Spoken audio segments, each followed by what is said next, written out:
আলাইকুম। আপনাদের আবারও একবার স্বাগত জানিয়ে শুরু করছি আজকের ভিডিও। আজকের ভিডিওর বিষয় শিশুর পুষ্টিহীনতার কারণ ও পুষ্টিহীনতায় যা করণীয়। শরীরের স্বাভাবিক বৃদ্ধি, বুদ্ধির বিকাশ ও সুস্বাস্থ্যতার জন্য পুষ্টির প্রয়োজন। বিশ্ব স্বাস্থ্য সংস্থার তথ্য মতে বাংলাদেশের 48% শিশু অপুষ্টিতে আক্রান্ত। শিশু মৃত্যুর প্রায় 1/3 কারণ মারাত্মক পুষ্টিহীনতা। চলুন জেনে নেওয়া যাক পুষ্টিহীন শিশুদের স্বাস্থ্য ঝুঁকি সম্পর্কে। শিশুর পুষ্টিহীনতার কারণ: শিশুর দীর্ঘদিন সুষম খাদ্যের অভাব, মা বাবার পুষ্টি বিষয়ক জ্ঞানের অভাব, পরিবারের অশিক্ষা ও দারিদ্রতা, শিশুদের কর্নিক রোগের কারণে খাবারে অরুচি, শিশুর দীর্ঘদিন ডায়রিয়া আক্রান্ত হওয়া, শিশুর লিভার সহ পরিপাকতন্ত্রের রোগ, অস্বাস্থ্যকরভাবে খাদ্য প্রক্রিয়াকরণ ও রান্না করা, খাদ্যে ভেজাল মিশ্রণ, খাবারে পর্যাপ্ত পরিমাণে ভিটামিন ও মিনারেলের অভাব শিশু পুষ্টিহীনতার অন্যতম কারণ। শিশুর পুষ্টিহীনতা প্রতিরোধে যা করবেন: পরিবারের সবাইকে স্বাস্থ্যগত ও পুষ্টিগত জ্ঞান বাড়াতে হবে।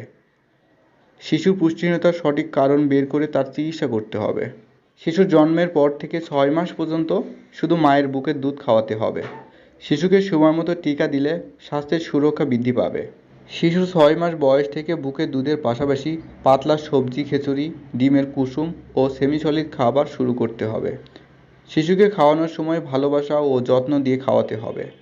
যেহেতু বাংলাদেশে প্রোটিন, ভিটামিন ও মিনারেলের অভাবে শিশুরা পুষ্টিহীনতায় ভোগে, তাই এসব খাবার বেশি করে খেতে দিতে হবে।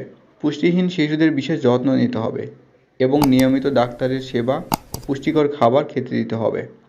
পরিবার পরিকল্পনা গ্রহণ করুন এবং দুটি সন্তানের মধ্যে বয়সের আদর্শ দূরত্ব বজায় রেখে সন্তান নিন। নতুন সন্তান এলে আগের সন্তান খাবার ও সার্বিক যত্নে অবহেলা করবেন না। স্বাস্থ্য বিষয়ক সকল পরামর্শ পেতে এক্ষুনি আমার চ্যানেলটি সাবস্ক্রাইব করুন এবং পাশে থাকা বেল আইকনটিতে ক্লিক করে নোটিফিকেশান চালু করে রাখুন, যেন নতুন ভিডিওটি সবার আগে আপনি পান।